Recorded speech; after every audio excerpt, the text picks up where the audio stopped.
तुर्की के दौरे पर आसिम मुनीर साहब पहुंचे हैं। जी इस वक्त की बड़ी खबर बता दें, पाकिस्तानी सेना प्रमुख आसिम मुनीर तुर्की के दौरे पर गए हैं 2 दिन के लिए। अब इस विजिट का मकसद एक तो स्ट्रेटेजिकली पाकिस्तान की जो पोजीशन है उसको दोबारा से रिवाइटलाइज करना है तुर्की के साथ। तो निश्चित रूप से ये भारतीय महाद्वीप के लिए भी एक तरह से कहिए यहाँ की रक्षा सुरक्षा के लिए एक इम्पोर्टेंट डेवलपमेंट माना जाएगा। दोनों देश R4 डिप्लोमेटिक फ्रेमवर्क के मेंबर्स भी हैं।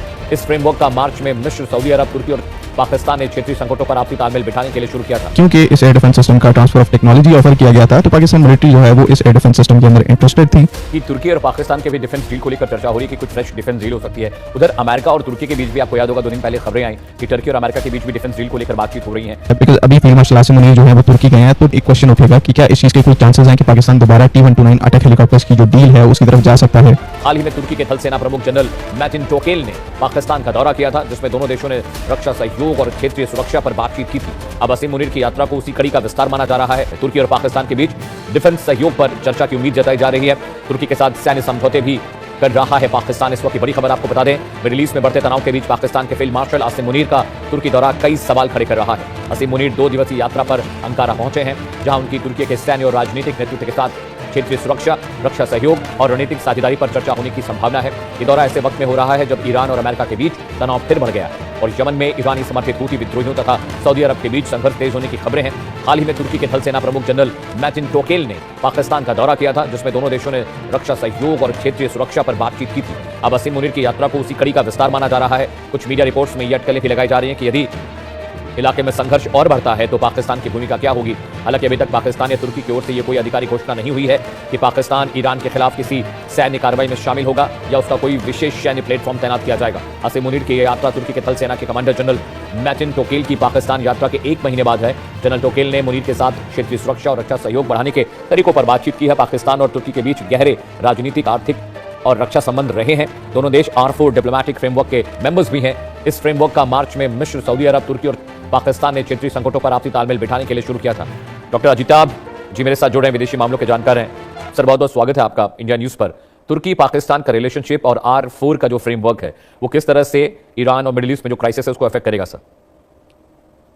बहुत अच्छा आपने क्वेश्चन पूछा अमित जी। देखिए, तुर्की और पाकिस्तान के रिलेशन खास करके रक्षा के क्षेत्र में तो बहुत पुराने हैं और गहरे हैं।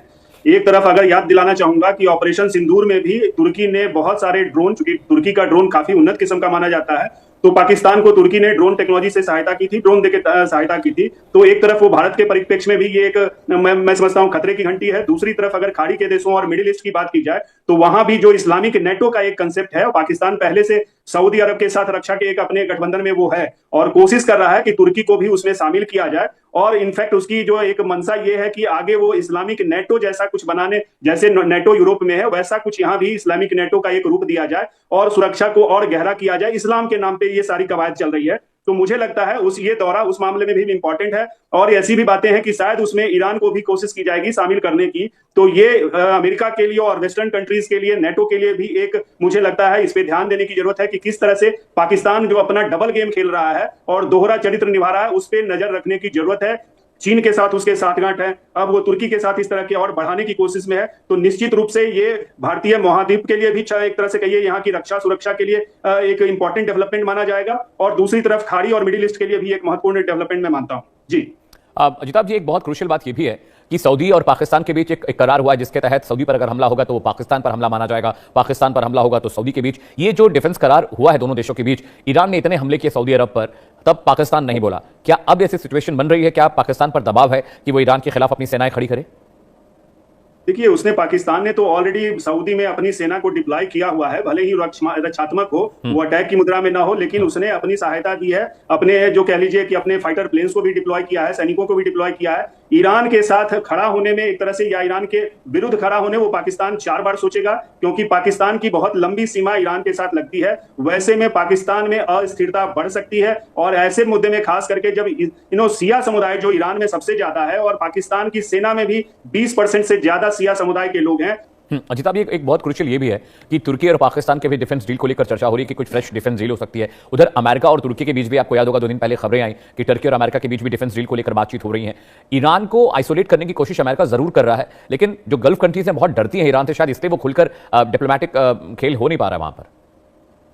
देखिए अमित जी, इसमें कई सारे मुद्दे हैं। ये इतना जटिल इशू है कि एक तरफ अमेरिका तो हथियार बेचता है, हथियार बेच के वो कमाना चाहता है, कहीं भी अमेरिका गया है, आज ईरान में भी युद्ध हो रहा है, उसके पीछे देखिए उसके कितने हथियार बिक रहे हैं। एक तरफ वो खाड़ी के देशों को हथियार बिक रहा है, दूसरी तरफ वो तुर्की को हथियार बेचने की फिराक में है और इजराइल को बेच रहा है। तो उसका अमेरिका का एकमात्र जो उद्देश्य है वो वहां पे व्यापार को बढ़ाना, अपने कंपनीज को फायदा पहुंचाना, और इसीलिए वो हर जगह जाता है। चाहे तो वहां के संसाधन, जैसे उसने वेनेजुएला में किया, ईरान में भी उसकी कवायद अल्टीमेटली वही है कि यहाँ के ऑयल गैस ठिकानों पे उसका कब्जा हो जाए, जो होने से रहा। तो उसका मेन होता है कि अपने कंपनीज को, अमेरिका को फायदा पहुंचाने के लिए, चाहे वो व्यापारिक हो, चाहे वो आर्थिक हो, चाहे वो सुरक्षा रक्षा के नाम पे हो, वो अपने फायदे के लिए तुर्की से भी, जबकि मेरा मानना है कि अस्सलाम वालेकुम people, welcome to defence outpost. Pakistan के जो आर्मी चीफ है फील्ड मार्शल आसिम मुनीर, वो इस टाइम के ऊपर तुर्की के काफी ज्यादा एक इंपॉर्टेंट विजिट के ऊपर हैं। 2 दिन का ये उनका ऑफिशियल विजिट है, जहां पर पहले फेज में जो तुर्की के चीफ ऑफ जनरल स्टाफ हैं उनसे उन्होंने काफी एक इंपॉर्टेंट मीटिंग को होल्ड किया, और इसी विजिट के सेकंड फेज में यहाँ पर वो तुर्किश डिफेंस इंडस्ट्री की जो इंपॉर्टेंट लीडरशिप है उसके साथ मीटिंग को कंडक्ट करेंगे। इंपॉर्टेंट बात यहाँ पर यह है कि जो contingent field marshal Asim Munir के साथ तुर्की गया है उसमें पाकिस्तान एयरफोर्स के ऑफिशियल्स भी मौजूद हैं। तो ये पर्टिकुलर एस्पेक्ट जो है वो इस पूरे विजिट को काफी ज्यादा इंटरेस्टिंग बना देता है। अब इस विजिट का मकसद एक तो स्ट्रेटेजिकली पाकिस्तान की जो पोजीशन है उसको दोबारा से रिवाइटलाइज करना तुर्की के साथ, यानी कि तुर्किश मिलिट्री के साथ स्ट्रेटेजिक मुद्दों के ऊपर बातचीत करना, मिलिट्री टू मिलिट्री जो कोऑपरेशन है उसको इंक्रीज करना, और जो रेगुलर डिफेंस एक्सरसाइज होती हैं पाकिस्तान मिलिट्री और तुर्किश मिलिट्री के दरमियान उनका एक जायजा लेना, उनको इंक्रीज करने की तरफ जो स्टेप्स हैं उनको उठाना। दूसरा यहाँ पर इंपॉर्टेंट पॉइंट इस पूरे विजिट से रिलेटेड पाकिस्तान और तुर्की की जो डिफेंस इंडस्ट्री है उसके अंदर कोऑपरेशन को इंक्रीज करना है, क्योंकि तुर्की और पाकिस्तान दो ऐसी कंट्रीज हैं जो कि अपना अपना जो उनका रेस्पेक्टिव मिलिट्री इंडस्ट्रियल कॉम्प्लेक्स है, यानी कि डिफेंस इकोनॉमी है, उसको बनाने की तरफ काम कर रही है। और न सिर्फ यहाँ पर Pakistan military Turkish defence industry की एक बहुत बड़ी कस्टमर है, बल्कि यहाँ पर जो ट्रांसफर ऑफ टेक्नोलॉजी के प्रोजेक्ट्स हैं वो भी रेगुलरली पाकिस्तान और तुर्की के दरमियान उनको कैरी आउट किया जाता है। स्पेशली पाकिस्तान एयरफोर्स, नेस्टेप और ऐसे जो इंस्टीट्यूट्स हैं वो तुर्किश डिफेंस इंडस्ट्री के साथ रेगुलर बेसिस के ऊपर यहाँ पर कोलैबोरेट करते हैं, और काफी बड़े बड़े प्रोजेक्ट्स पर ये दोनों कंट्रीज इस टाइम के ऊपर मिलकर काम कर रही हैं। अभी पिछले वीक में हमने एक काफी इंपॉर्टेंट रिपोर्ट के ऊपर बात की थी, जहां पर तुर्की की तरफ से उनका जो साइपर या पेसिफर एयर डिफेंस सिस्टम है, उस एयर डिफेंस सिस्टम का जो ट्रांसफर ऑफ टेक्नोलॉजी है या फिर एक लोकलाइज्ड वर्जन है जो कि पाकिस्तान मिलिट्री के लिए बनाया जाएगा, उसको पाकिस्तान को ऑफर किया गया था। और यहाँ पर क्योंकि इस एयर डिफेंस सिस्टम का ट्रांसफर ऑफ टेक्नोलॉजी ऑफर किया गया था, तो पाकिस्तान मिलिट्री जो है वो इस एयर डिफेंस सिस्टम के अंदर इंटरेस्टेड थी, और जो यहाँ पर इवैल्यूएशन का फेज है उसको स्टार्ट किया जा रहा है। ये जो रिपोर्ट्स हैं ये तुर्की से आ रही हैं कि ऐसी जो एक इंपॉर्टेंट डेवलपमेंट है पाकिस्तान और तुर्किश मिलिट्री के दरमियान इस टाइम के ऊपर हो रही है। तो साइपर एयर डिफेंस सिस्टम के बारे में हम पिछली वीडियो में डिटेल में बात कर चुके हैं। इस एयर डिफेंस सिस्टम की कैपेबिलिटीज क्या है और किस तरह से पाकिस्तान मिलिट्री के लिए ये टीओटी प्रोजेक्ट के तौर पर यूजफुल हो सकता है। लेकिन अब यहाँ पर क्वेश्चन उठता है कि अगर पाकिस्तान मिलिट्री इस एयर डिफेंस सिस्टम को अक्वायर करने की तरफ बढ़ती है, क्योंकि इसका हमें ट्रांसफर ऑफ टेक्नोलॉजी चाहिए, तो किस मिलिट्री ब्रांच के अंदर ये एयर डिफेंस सिस्टम जो है उसको शामिल किया जाएगा? क्या यहाँ पर पाकिस्तान एयरफोर्स जो कि पहले से HQ-9BE जैसे एयर डिफेंस सिस्टम को ऑपरेट करती है वो साइपर एयर डिफेंस सिस्टम को अपनी सर्विस में शामिल करेंगे, या फिर पाकिस्तान आर्मी इस एयर डिफेंस सिस्टम को अपनी सर्विस में इंडक्ट करेगी? रिक्वायरमेंट के हिसाब से देखेंगे तो इस टाइम के ऊपर पाकिस्तान आर्मी की सर्विस में ये एयर डिफेंस सिस्टम जो है वो काफी ज्यादा सेंस बनाते हैं। पाकिस्तान आर्मी के जो फील्ड मार्शल है आसिम मुनीर, उनकी मौजूदगी में यहाँ पर कोई कंक्रीट स्टेप जो है वो पाकिस्तान आर्मी की तरफ से इस डोमेन में उठाया जाए, तो ये देखना जो है वो काफी ज्यादा इंटरेस्टिंग होगा। बाकी एक और पॉइंट जिसके ऊपर एक क्लैरिटी होना काफी इंपॉर्टेंट है, बिकॉज अभी फील्ड मार्शल आसिम मुनीर जो है वो तुर्की गए हैं, तो एक क्वेश्चन उठेगा कि क्या इस चीज के कोई चांसेस हैं कि पाकिस्तान दोबारा T-129 अटैक हेलीकॉप्टर्स की जो डील है उसकी तरफ जा सकता है? तो इसमें अगेन यहाँ पर मल्टीपल फैक्टर्स हैं। जो एक मेन मसला है T-129 अटैक हेलीकॉप्टर के साथ वो उसका अमेरिकन इंजन है, जिसकी वजह से ओरिजिनली इन हेलीकॉप्टर्स की जो डील है पाकिस्तान आर्मी के लिए वो नहीं हो पाई थी। लेकिन बाद में क्योंकि तुर्की की तरफ से अपना एक हेलीकॉप्टर इंजन स्टार्ट किया गया था, उसका जो प्रोजेक्ट है उन्होंने इनिशिएट किया, TS-1400 नाम से। ये एक टर्बोशाफ्ट इंजन था जो कि तुर्की का जो अमेरिकन इंजन वाला ऑप्शन है उसको रिप्लेस करता और इनको अलाउ करता अपने जो हेलीकॉप्टर्स हैं उनको एक्सपोर्ट करने के लिए। तो इस इंजन को लेकर लोगों में दोबारा उम्मीद जाग गई कि हो सकता है दोबारा से पाकिस्तान को T-129 अटैक हेलीकॉप्टर जो है वो मिल गए, और पास में भी हम इसके ऊपर काफी बात कर चुके हैं। अभी की सिचुएशन क्या है कि अभी तक वो जो TS-1400 इंजन है जो तुर्की का इंडिजिनस हेलीकॉप्टर इंजन है वो T-129 अटैक हेलीकॉप्टर के साथ इंटीग्रेट नहीं हो पाया। इस इंजन को उन्होंने अपने गोकबे यूटिलिटी हेलीकॉप्टर के साथ तो इंटीग्रेट कर दिया, उसकी फर्स्ट फ्लाइट भी हो गया, लेकिन अटैक हेलीकॉप्टर के साथ यानी कि T-129 के साथ इसका अभी कोई टेस्ट कंडक्ट नहीं किया, उसको इंटीग्रेट नहीं किया गया। और इवन आज भी तुर्की इस प्रोसेस को स्टार्ट करता है तो कम से कम 3 से 4 साल का टाइम जो है इस इंजन को T-129 के साथ सर्टिफाई होने के अंदर लग जाएगा। और ये 3 से 4 साल का टाइम ऐसा है जो कि पाकिस्तान आर्मी अपने अटैक हेलीकॉप्टर्स को लेकर बिल्कुल भी वेट नहीं कर सकती। Z-10ME के साथ जुड़े रहना और उनकी जो टैलेंट टेस्टिंग है उनको कंप्लीट करके उनका एक बल्क में ऑर्डर प्लेस करना पाकिस्तान आर्मी के लिए ये चीज जो है वो काफी ज्यादा सेंस बनाती है, क्योंकि एक यहाँ पर Z-10ME जो है वो कैपेबल प्लेटफॉर्म है, फ्यूचर प्रूफ प्लेटफॉर्म है। इसके साथ आपको यहाँ पर कोई रिस्ट्रिक्शन देखने को नहीं मिलती, और चाइना के पास यहाँ पर कैपेबिलिटी है कि वंस हम Z-10ME के जो लार्जर ऑर्डर्स हैं उनको प्लेस करते हैं तो वो बहुत जल्दी इनके जो बड़े नंबर्स हैं पाकिस्तान आर्मी को डिलीवर कर सकते हैं। तो जब तक यहाँ पर सिचुएशन के अंदर एक बहुत बड़ा चेंज नहीं आता, यूएस की तरफ से अपनी जो रिस्ट्रिक्शंस हैं उनको खत्म नहीं किया जाता, तब तक हमारे लिए जो ऑप्शन है वो Z-10ME है, और उसी के साथ हम फ्यूचर में आगे बढ़ेंगे।